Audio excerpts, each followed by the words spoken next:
Alright everyone, I'm going to play out a little scenario for you. Let's say you have a program, you in kettlebell sport, or just building strength, kettlebell only muscle gain, or something like that. Whatever it is. It could be simple and sinister. But it just got a lot of kettlebells, got a lot of swings, got a lot of snatches, cleans, things like that. So, you're going along, day 1, great, day 2, great. Day 3, you start to feel a little bit of a little hand tenderness. And now in the middle of that set, all of a sudden you feel like you have what becomes a blister. Okay, so now what should you do right there? I'm going to say stop. Okay, no matter what the program says, talk to your coach. If your coach is a good coach, you're going to know how to go around this. But if you keep training and you add, I'm going to finish this set because it's going to make me tougher.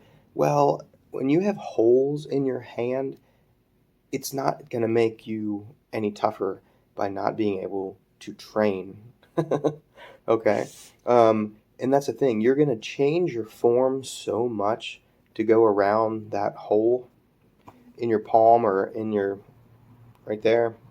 So the best thing, well, let's just say, in my opinion, what you should do, say it's a snatch day, and all of a sudden you can't snatch, or it's a long cycle day. What we can do is we can switch over and we can do jerks. If it's a long cycle day and you're doing clean and jerk, cut out the cleans. You can still jerk.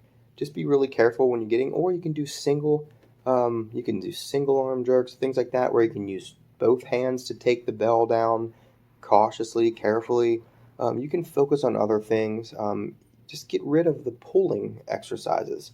That would be swings, cleans, snatches, deadlifts. You can do things like goblet squats, carefully getting the bell in position. You can go to other stuff. You could do barbell squats. You could do barbell front squats. Heck, you could even do bench and certain things. Go body weight only. But if you don't take that time to allow the skin to repair, you're just going to make it worse. You're probably going to alter your form.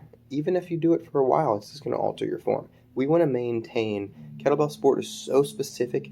You get really good because your technique gets better. All right? That's the fastest way to improve, is better technique. So what you can do is change up your stuff.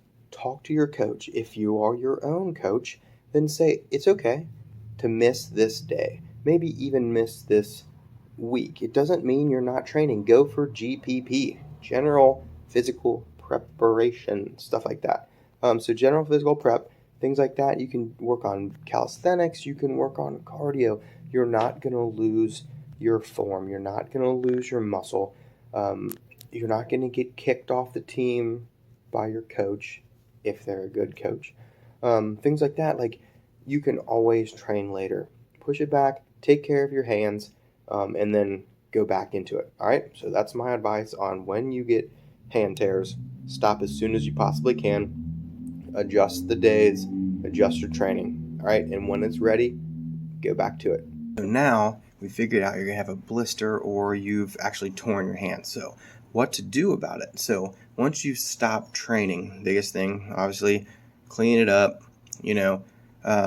Now, if it's a big rip, what I like to do is I like to take, I don't have a very, very sharp scissors or cuticle cutters or something like that, and get that kind of flap of skin off. So cut it kind of close, get that.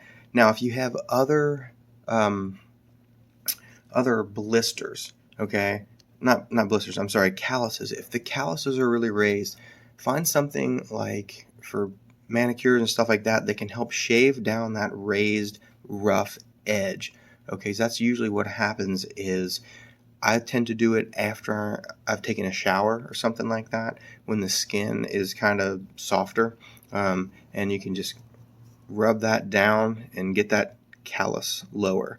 Okay, so best thing that I found, there's so many different types of hand care balms and creams. The one I prefer to use that's commercially available that works better than almost anything I've ever tried is O'Keeffe's Working Hands. Okay, So put that on there, put it on at night. It's really high glycerin content, so it really, really works very, very fast. I like to use that almost every night. It keeps my hands soft, especially if you're using chalk a lot. Chalk really dries out your skin. So that can work. There's other companies that make a bunch of different things. It just depends on whether you like a scent or if it's too greasy or too oily or things like that. The thing about the O'Keeffe's is the working hands is it doesn't leave it like a greasy anything like that. So as soon as you're done, it pretty much absorbs within a couple minutes or so, and I just love it.